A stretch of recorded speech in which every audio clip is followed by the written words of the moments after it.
dobrodošli nazaj. Občini Starše je tudi veliko prostora za napredek na področju industrijske cone. Najbolje, da si najprej ogledamo prispevek, kako daleč je omenjen projekt. Razvoj občine Starše pelje tudi k večjemu spodbujevanju razvoja industrije in podjetništva. Tako je tudi načrtovana industrijska cona na zemljišču v neposredni bližini sedanjega zbirnega centra, zraven avtoceste, kar pomeni, da bo dostopna, ne da bi se morali peljati skozi središče občine. Investitorjem oziroma tistim, ki bodo v industrijski coni imeli svoje dejavnosti, pa se ponuja različno velike parcele. Interesente že iščejo preko razpisa. To zemljišče je občinsko, je ob same avtocesti, priključek na avtocesto v kraju Zlatoličje. 7000 hektarjev je čistega rezerviranega za to dejavnost, lahko pa razširimo na preko 10 000. Veliko investitorjev, ki se danes se zanima za različne, od 3000, 5000 do 15 000 kvadratnih metrov. Mi smo imeli zdaj razpis, zdaj se bo ta razpis počasi, da bomo zbrali zainteresirane in potem se bomo začeli pogovarjati, najbrž se bo to pogovarjal novi župan. Povejte mi, je določeno, so verjetno posebni pogoji, katere dejavnosti se bodo lahko tu izvajale? Ja, tukaj dejansko nam država nekje narekuje, da bi bile male gospodarske dejavnosti, kar seveda v tem trenutku za nekatere ni primerno, ker si želijo veliko površino, ampak bomo usklajevali in bomo videli, kaj bo na koncu lahko. Drugo leto najbrž bo ta zadeva zaključena. Za industrijsko cono bodo namenjena sredstva, ki bodo pokrila tako stroške zemljišči, pripadajočo infrastrukturo, kot tudi samo dokumentacijo. Infrastruktura se bo morala narediti, ampak to je zdaj stvar tudi tako, ali bodo to naredili si investitorji sami, ki bodo odkupili zemljišča, ali pa bo to naredila občina in kandidirala na določena sredstva države. Tudi tukaj smo že vložili to zahtevo in zdaj čakamo na odgovor. Del sredstev bo šel tudi iz občinskega proračuna. Nekaj za na pamet ne vem, ampak vedno za vsaki projekt, ki ga občina obdeluje in ga hoče obdelati do konca, mora imeti zagotovljena finančna sredstva tudi za iskanje papirnatih zadev, moraš imeti denarna sredstva in to je zagotovljeno v proračunu. In če bo potrebno, se bo še z rebalansom dopolnilo, ali pa če bomo dobili sredstva države, bomo še lažje naredili nekatere zadeve. Treba pa je priznati, da so v občini Starše precej pozno začeli iskati investitorje, da bi to lahko storili že prej. Tako odgovornost o načrtovanju in realizaciji industrijske cone prehaja na novega župana ali županjo. Torej, na tem mestu, gospod Furek, slišimo, da nekateri projekti stojijo, da se ne premaknejo iz točke nič. Zakaj stagnirate na občini? Točno to. To je tudi prejšnjem odgovoru moje bilo podano. Preprosto treba nov veter, ki bo šel v nova pogajanja. Zdaj razpis, ki je bil informativni razpis, je spet izkazal nekje 50% pokritost zanimanja.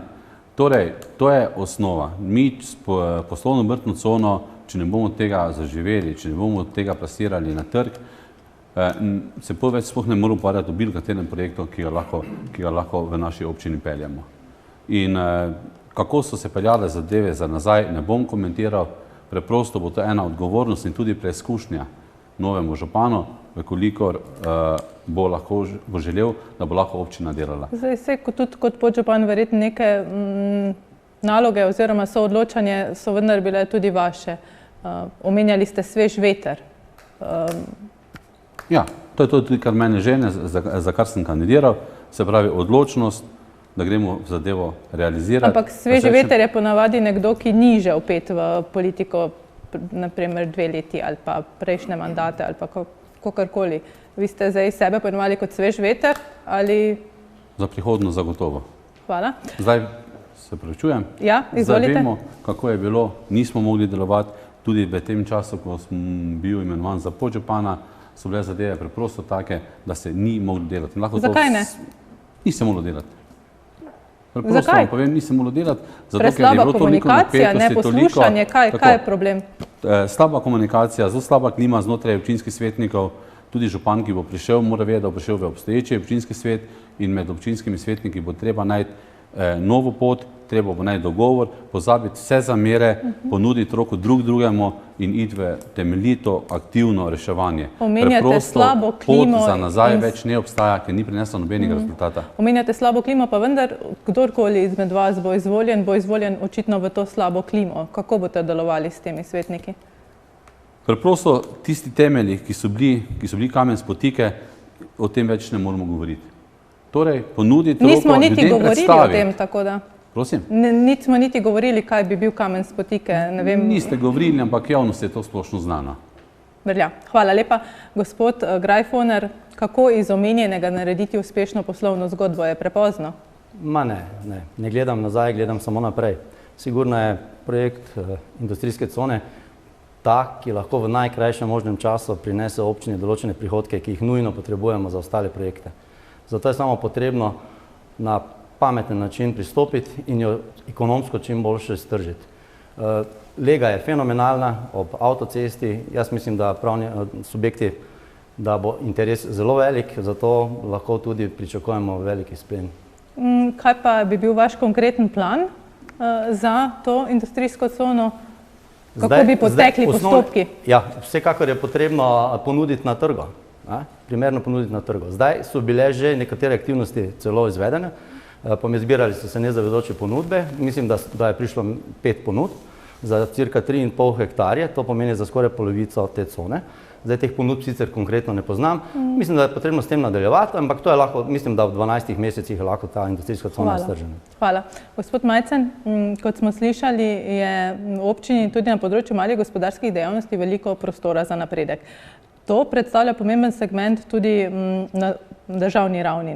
V vaši občini pa očitno ni tako, saj se o industrijski coni že kar nekaj časa že govori, ni pa videti, da bi se zadeva dejansko premaknila, razen te nezavezujoče ponudbe zdaj. Zakaj? Ja, to je res. Glejte, občinski svetniki so tu imeli zelo malo vpliva, kajti občinsko upravo in tudi vse postopke vodi župan in on je odgovoren za to, da te nezavezujoče ponudbe pridobi, vodi pogovore in tudi ponuja na to našo cono drugim investitorjem. Ne rabi to biti v okviru Slovenije, lahko tudi v tujini. Gospod Gojčič, kakšna pa je vaša vizija za industrijsko cono? Ja, vsekakor treba industrijsko cono čim prej zagnati. Seveda, gospod Furek je omenil, da imajo nesoglasja med samimi svetniki. Treba svetnike spomniti, da tam niso zaradi strank, ampak so zaradi občanov. In to moramo složno potegniti skupaj, iskati investitorje, iskati interesente, ki bojo prišli not za kupli zemljišča, mogoče že sami potegnejo infrastrukturo, se jim odšteje od najemnine, od kupnine in tako probati zagnati čim bolj uspešno cono. Hvala. Gospa Petek, kaj menite, zakaj se zadeva ne premika za korak, 2, 3? Zakaj smo tu, kjer smo videli v prispevku? Ja, ko gledaš od zunaj, se zares vprašaš, zakaj se zadeva premika tako počasi. Ko pa si dejansko vpleten v to, pa ugotoviš, da so naši postopki določeni v javni upravi zelo počasni, obrnejo se zelo počasi, rokov se nekako ne držijo in preden smo prišli do vseh dovoljenj, do odkupa zemljišča, se je zavleklo. Bili tudi nismo točno seznanjeni, kateri ponudniki obstajajo. Bilo je kar nekaj povpraševanja, ampak dejanskih ponudnikov nismo poznali. Sedaj je tako daleč, da cono je treba tržiti. Z svojim znanjem, razsežnostjo in z vztrajnostjo menim, da se to da. Seveda, to ni moja obljuba, to je moj cilj. Bi bilo morda smiselno prej ponudnike kontaktirati, poiskati in najti neke morda zavezujoče ponudbe? Ja, gledajte, imeli smo nekaj ponudnikov, tudi sama sem bila deležna pri razgovoru s ponudnikom iz Avstrije. Bil je zainteresiran seveda za večjo površino, ki mu je mi kot občina nažalost nismo mogli ponuditi. Bili smo na pogajanjih v Ljubljani, ki nekako ni bila zainteresirana, da se ta industrijska cona širi. Bil je enostavno postavljen pogoj. Ko boste zapolnili to, kar vam ponujamo, se boste lahko širili. In takrat je ponudnik odstopil. Hvala lepa. Gospod Čuš, kakšna pa je vaša strategija za industrijsko cono? Strategija je enostavno, dvigni telefon, kliči, išči kontakte in tako naprej. Dejstvo je nekaj, sama zemljišča so nastala nekje okoli 800 tisoč evrov, predvidevam, če sem dobro zračunal. Sedaj bomo vtaknili noter lastnega denarja še milijon evrov v komunalno opremljenost. Primaknila še bo približno 2,5 milijona še bo primaknila država, ampak ta denar bomo dobili nazaj v principu samo, če bomo pravi čas iztržili industrijsko cono. Zdaj pa težava je v tem, v tej industrijski coni leži že notri tudi, kako bi rekel, ne smetišče, pardon, zbirni center.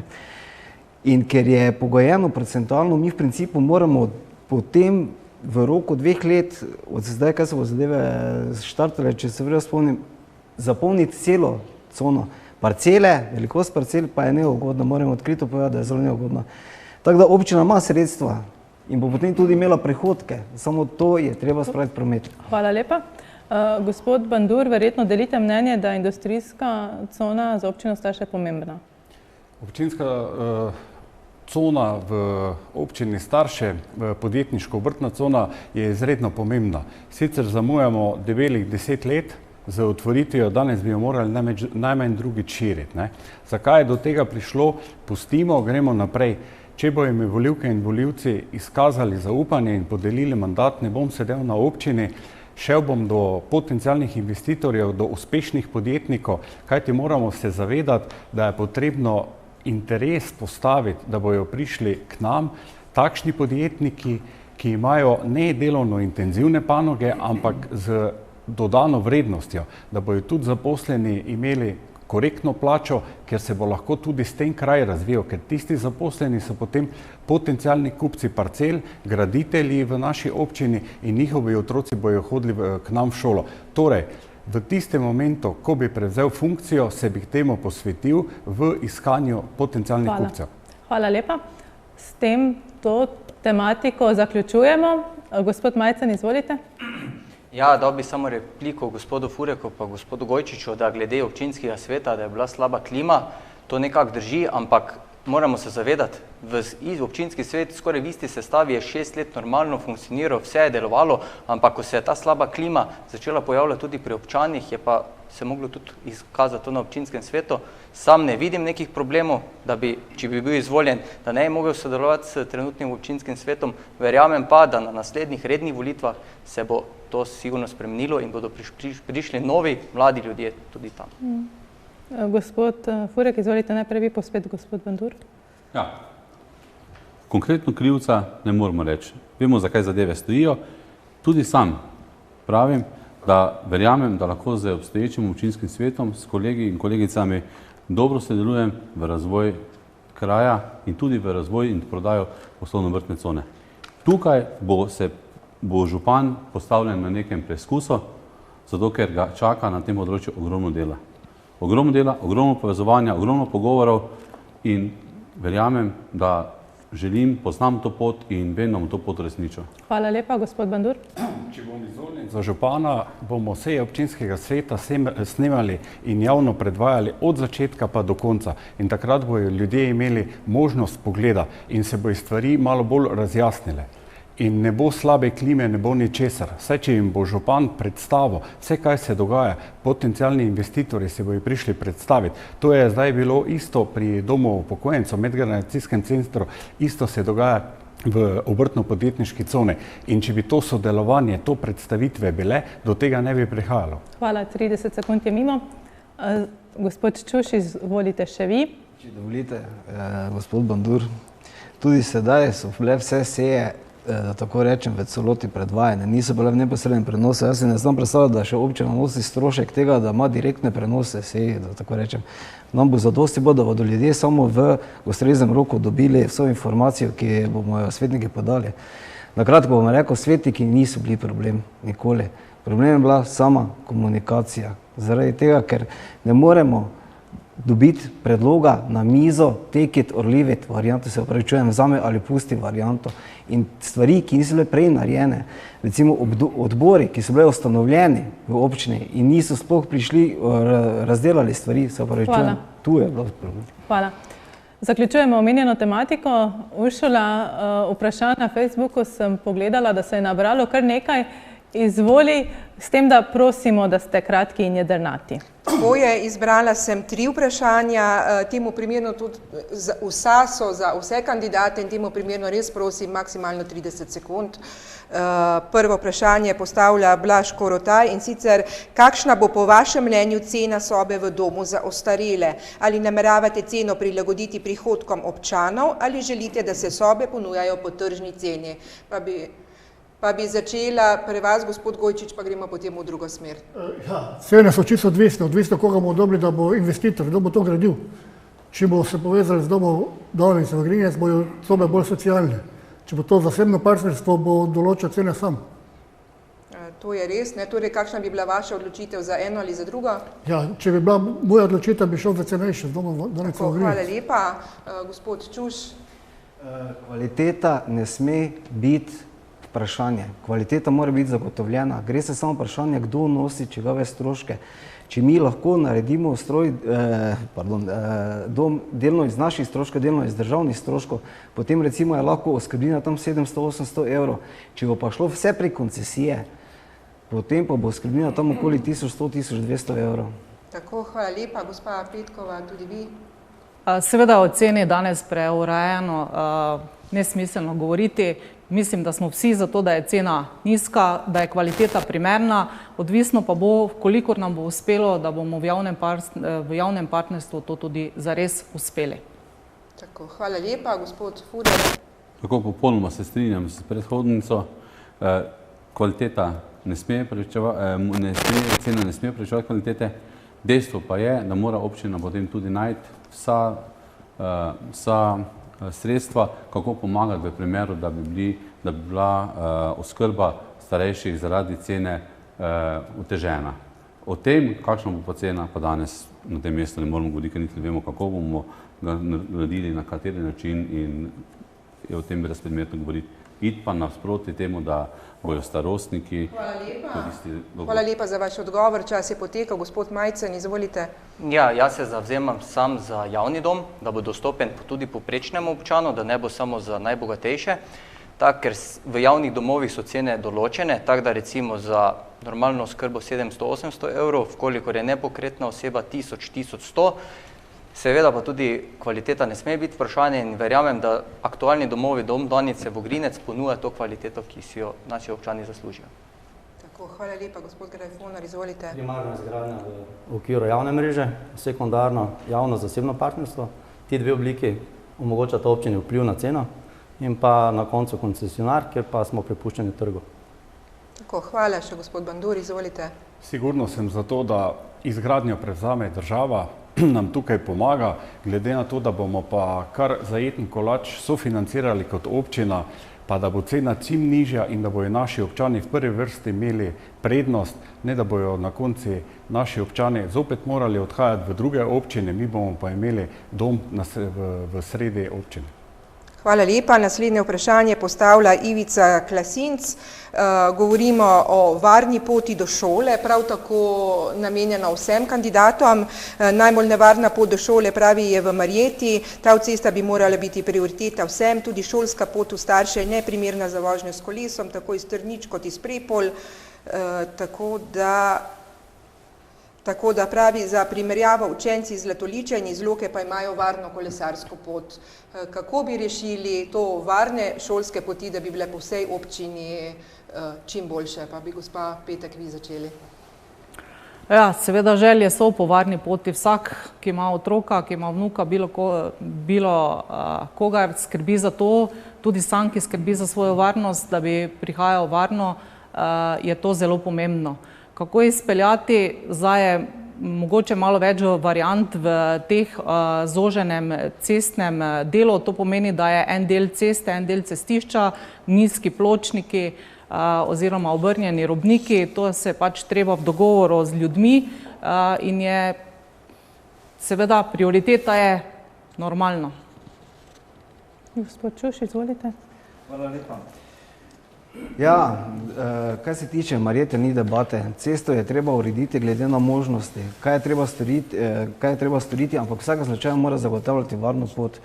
Varianta, ki se je sedaj delala v Staršah, se mi zdi primerna, če se le seveda strinjajo z občani, kjer bomo imeli en pas na sredi in potem dva pasa za pešce oziroma kolesarje na vsaki strani, ker v principu so kolesarje bolj tista rizična skupina v principu kot pa pešci.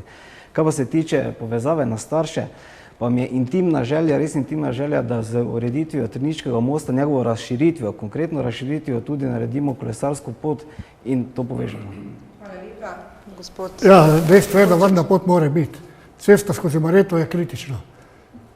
In da moramo v bistvu samo narediti črto za pešce, kolesarje. Cesto treba na novo narediti, jo razširiti in potem označiti za pešce in kolesarje. Ja, isto pa seveda potem pot za Starše, treba most razširiti, narediti kolesarsko pot, ampak to je pa dolgoročni problem. Izvolite naprej, gospod Bandur. Celotno traso Marjeta-Prepolje je potrebno preplastiti s tem, da v prvi fazi se zagotovi varna pot, uredijo postajališča avtobusna in kolesarska pot. Kaj se tiče poti iz Marjete, Trnič-Prepolj proti Starški šole, je ta most, ki ga bi nam Dravske elektrarne pomagali obnoviti, saj so oni lastniki. Moramo povedati, da ta most je popolnoma dotrajan, v Prepoljah se je zdaj obnovil, ampak ta Trnički most je preozek, preveč je nevaren, potrebno je malo razširitev in potem kolesarsko in peš pot urediti, do Starš pa bo zadeva super. Najbolj pomembna varnost. Hvala. Izvolite naprej, gospod Grajkomer. Vsekakor je ta cesta prioriteta. Prenehati moramo se ukvarjati z urejanjem obrobnih cest, moramo se lotiti glavnih cest, ki so najbolj obremenjene. Sanirati ceste pomeni najprej prihodki skozi prodajo cone, morda lahko plasiramo ta sredstva ravno v ta projekt in ga potem lahko zaključimo. Tako, gospod Majcen. Ja, tako kot že ponavljam v vsej moji kampanji, analiza dotrajanosti cest in analiza teh kritičnih cestnih odsekov, ker bodo strokovnjaki rekli, kje so odseki te kritični, kako jih na kratkoročni način odpraviti. Verjamem pa, da za dolgoročni način je za celotno traso tu rešitev samo rekonstrukcija, kjer se bodo naredili hodniki za pešce in kolesarske poti, da bo promet potekal čim bolj varno. Tako, gospod Furek. Ja, na področju komunalne ureditve smo že povedali, da preko države ureditev magistralne ceste v Brunšviku ter lokalne ceste Marjeta-Trniče-Prepolje. Junija je bilo dogovorjeno z Dravskimi elektrarnami, da bodo v letu 2021 generalno sanirale most skozi Trniče na površino 4,50 m. Kolikor želimo iti na dvostranski prometni most, moramo zagotoviti sredstva sami in danes moramo tudi realno pogledati potem, kaj je dejansko izvedljivo in kaj ni izvedljivo. Zagotovo pa na prvem mestu varnost otrok, starejših, vseh nas, torej varnost v prometu. Čas je potekal, lahko pa ostanemo kar pri vas, ker imamo ponovno vprašanje za čisto vse. Gospod Slavko Petrovič postavlja vprašanje, kako mislite dobiti večino v občinskem svetu, glede na to, da ste večinoma samostojni kandidati.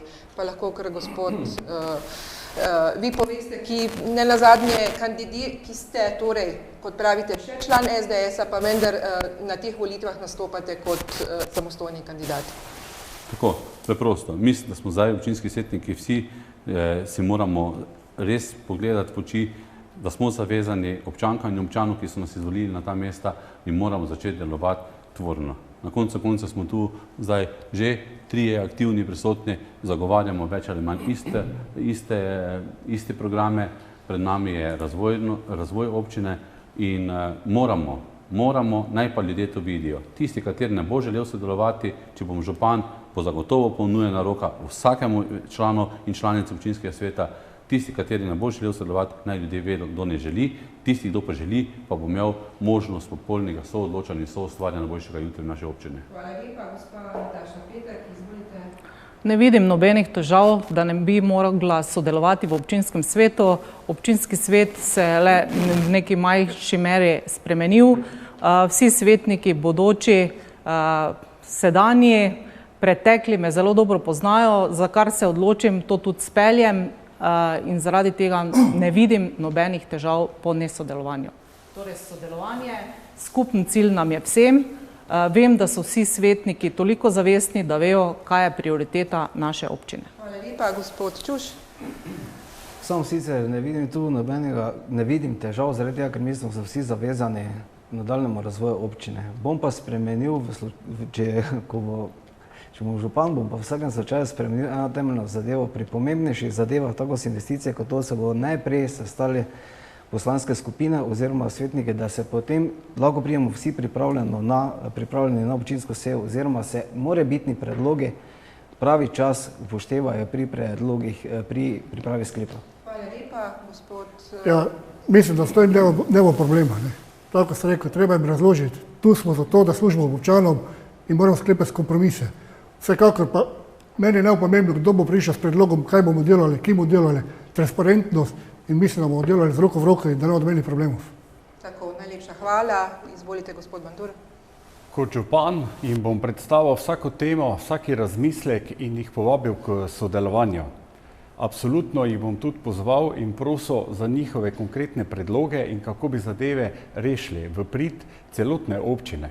Ne vidim nobenega problema, da ne bi prišlo do sodelovanja. Vem, da si svetniki želijo sodelovanja, da si želijo napredka, saj so doma v krajih, kjer si to želijo in to ljudje od njih pričakujejo. Hvala lepa, gospod Grefoner, izvolite. Občinski svet je organ odločanja. Tukaj občinski svetniki morajo razumeti, da politika nima mesta, ampak samo interes občine.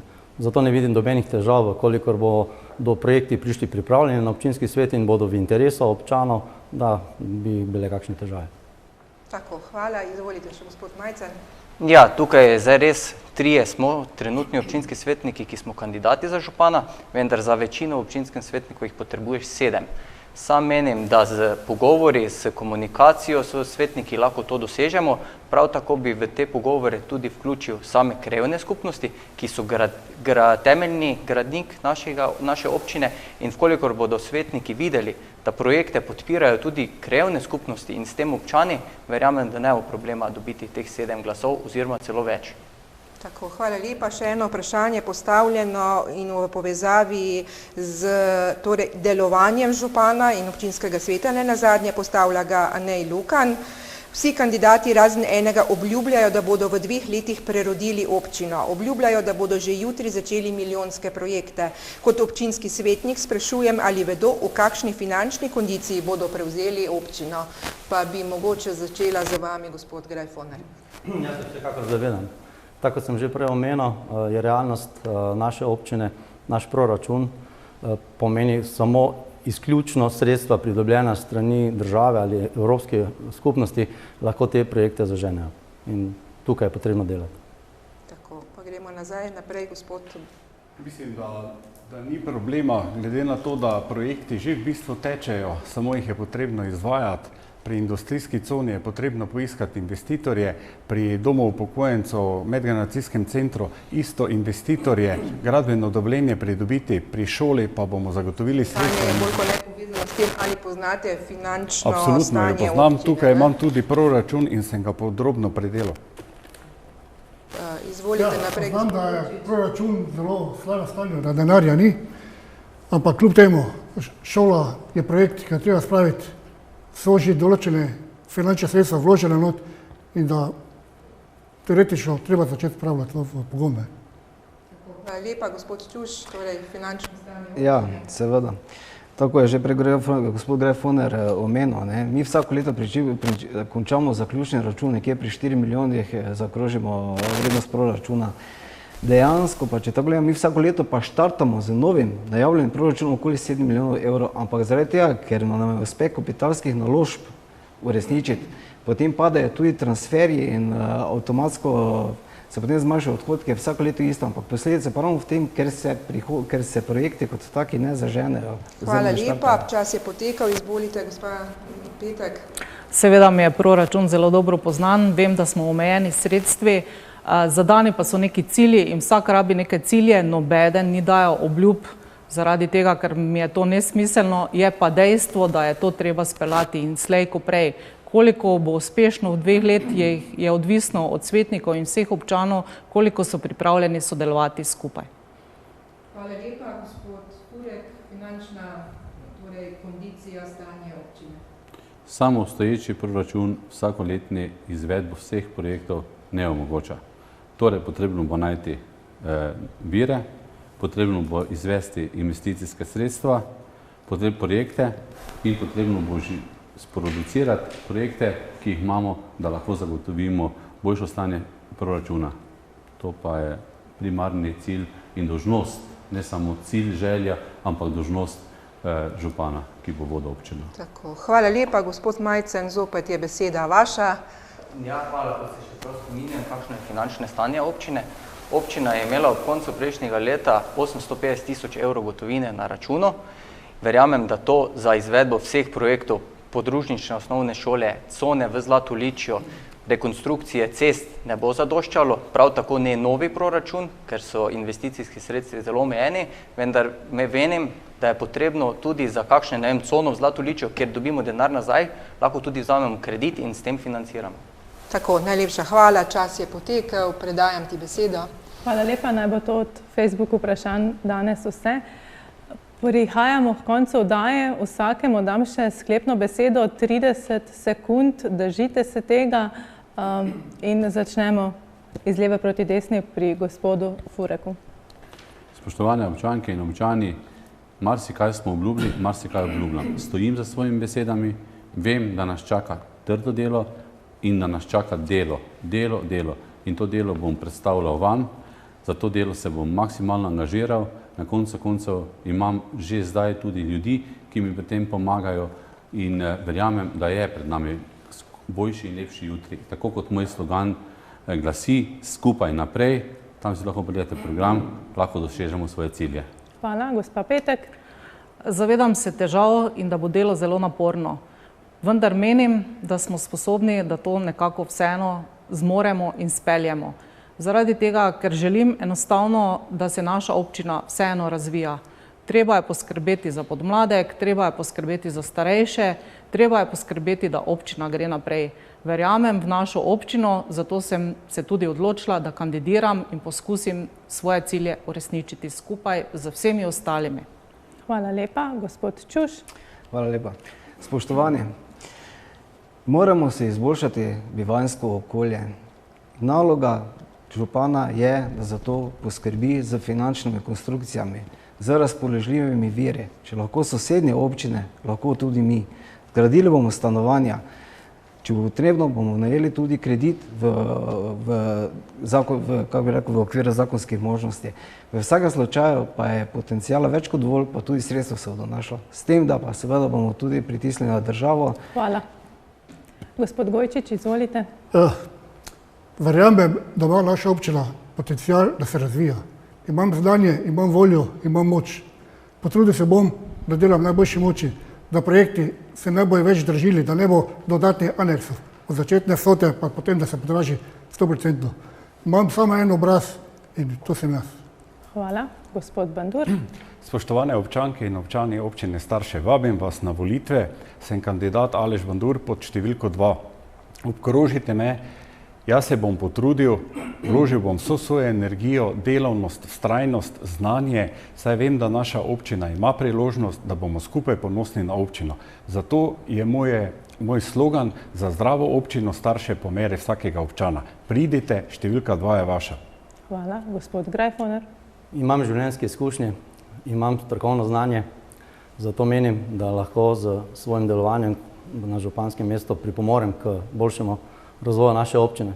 Vabim vse občane, volivce, naj se v čim večjem številu udeležijo volitev, tako bo rezultat najbolj verodostojen. Imam pa številko 6. Hvala lepa, gospod Majcen. Tudi jaz vabim vse občane in občanke, da se v čim večjem številu udeležijo volitev in izvolijo kandidata, kateri se jim je najbolj dopadal. Sam verjamem, ker sem tudi najmlajši kandidat med vsemi, da potrebujemo novo mlado energijo, ki bo prinesla nov veter. Sam imam to energijo, imam voljo do sodelovanja, voljo za iskanje kompromisov in tudi posluh za potrebe in želje občanov. Dragi spoštovani kandidati, hvala lepa za vse odgovore danes. Vam, dragi gledalci, hvala za ogled. Na BKTV bomo tudi v prihodnje še spremljali nadomestne županske volitve in županske kandidate, ki jih boste že pobliže lahko spoznali prihodnji teden, ko jih bomo povabili na sproščen pogovor ob kavi. Točno čez 14 dni pa sledi finalno soočenje, ki bo prav tako na ogled ob 20. uri na naši televiziji in na družbenem omrežju Facebook. Tako, želim vam lep večer in nasvidenje.